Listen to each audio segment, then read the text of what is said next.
एक कथा आती है कर्माबाई की। नाम सुना है? कर्माबाई का नाम सुना है क्या?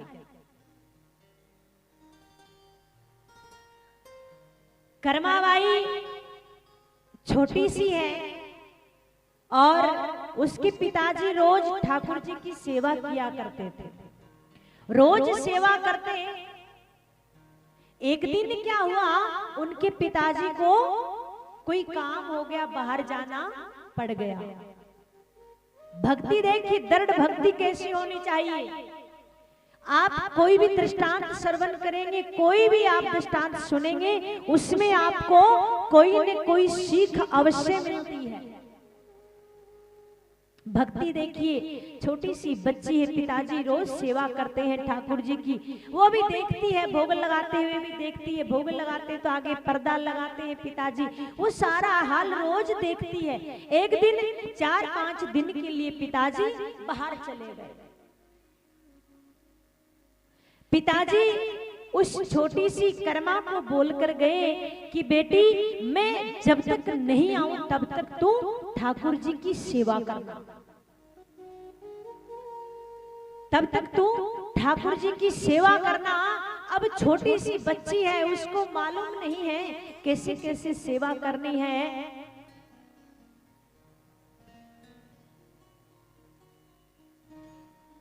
तीन रोट बनाती है, क्योंकि पिताजी को रोज देखती थी। 3 मोटे मोटे रोट बनाती है और बनाकर मंदिर में ले जाती है। छोटी बच्ची है, कुछ इतना मालूम नहीं है, उनको तो ये पता कि रोज भगवान भोजन करते हैं, भोग लगाते हैं। 3 मोटे मोटे रोट ले जाती है और ले जाकर भगवान के आगे रख देती है। भगवान के आगे रख देती और कहती, भगवान आप भोग लगाइए। मेरे को मालूम नहीं है पिताजी कैसे भोग लगाते हैं, आपको क्या क्या प्रसाद में देते हैं, लेकिन मैं जैसा भी जानती वैसा मैं लेकर आ गई। आप भोग लगाइए। अब ठाकुर जी कहां से भोग लगाए? भोजन रखा है। अब क्या करते, याद आता है कि नहीं नहीं नहीं, ऐसा करते हैं। पिताजी क्या करते हैं, दरवाजा बंद करते हैं, फिर शायद ये भोग लगाएंगे, क्योंकि इनको लग रहा है कि मैं देख रही हूं। वो मंदिर के दरवाजे भी बंद कर देते हैं। झांक कर देख रही है, भगवान ने भोग नहीं लगाया। फिर पर्दा लगा देती है। हाँ भगवान, मैं भूल गई, पिताजी पर्दा लगाते थे, पर्दा लगा देती है, लेकिन फिर भी भगवान भोग नहीं लगाते। परेशान हो जाती, कहती देखिए आज मैंने खिचड़ा नहीं बनाया है, मैं तो ये रोटी बनाकर लाई हूँ रूखी सूखी, लेकिन आपको भोग लगाना पड़ेगा। इतनी हद कर लेती है कि भगवान जब तक तुम भोग नहीं लगाओगे मैं भोजन नहीं करूंगी। भगवान सोचते हैं छोटी बच्ची अगर ये भोजन नहीं करेगी तो गलत हो जाएगा, और भगवान आते हैं, वो तीनों रोटियां खा लेते हैं। रोज की दिनचर्या देखिए, वो रोज वही 3 रोट बनाकर लाती है और भगवान रोज भोग लगा लेते हैं। 2-3 दिन बाद पिताजी आते हैं और पूछते हैं, बेटा तूने भगवान की सेवा अच्छे से करी? हाँ पिताजी, भोग लगाया?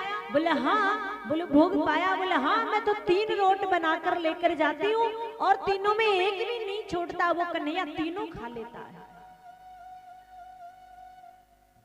ये बात सुनी, पिताजी के पास में कोई बाहर का व्यक्ति भी आया था। कहा तीनों खा लेते? बोले हाँ। बोले आज भोग लगाया है? बोले हाँ। बोले पिताजी रोज की तरह मैंने आज भी 3 रोट बनाए थे, एक आपका, एक मेरा, एक कन्हैया का, लेकिन कन्हैया तो तीनों ही खा गया। अब वो जो आया था बाहर का व्यक्ति, वो सोचता है बच्ची है, मजाक कर रही है और तीनों खुद ने खा लिए, ये बहाना बना रही है भगवान का। और पिताजी भी विचार कर रहे कि मेरा जीवन पूरा व्यतीत हो गया, रोज मैं भोग लगाता हूँ, कभी भगवान ने तीनों रोटियां खाई नहीं, मेरे हाथ का प्रसाद कभी ग्रहण किया ही नहीं, ये कैसे हो सकता है? अवश्य ये बच्ची मजाक कर रही है।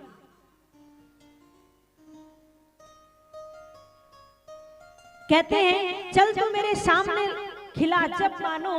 अब वो कर्मा क्या करती है, फिर से रोट बनाती है और रोट ले जाकर भगवान के आगे रखती है और कहती है कन्हैया आजा भोग लगा ले। अब कन्हैया आते नहीं है, काफी देर हो जाती है, विनती करती है, प्रार्थना करती है कि कन्हैया आजा, वरना तो आज पिताजी ने कह दिया है कि या तो मेरे सामने बुलाइए, भोग लगवाइए, वरना सही नहीं होगा, आज मेरे साथ सही नहीं होगा। कन्हैया तू भोग लगा। कन्हैया नहीं आता है, गुस्सा आ जाता है कर्मा बाई को और जाकर मूर्ति के कान पकड़ लेती, चल तू भोग लगा। आज कैसा नाटक कर रहा है? जैसी कान पकड़ती है उस मूर्ति में से साक्षात भगवान उठकर आ जाते हैं और आकर कर्मा बाई के 3 रोट का भोग लगा लेते हैं।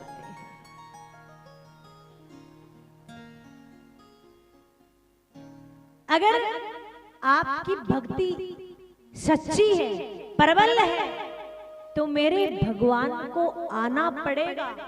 लेकिन अगर आप दिखावे की भक्ति करते हो तो फिर तो महाराज चाहे आप जीवन भर भक्ति करते रहिए, फिर कुछ नहीं होने का।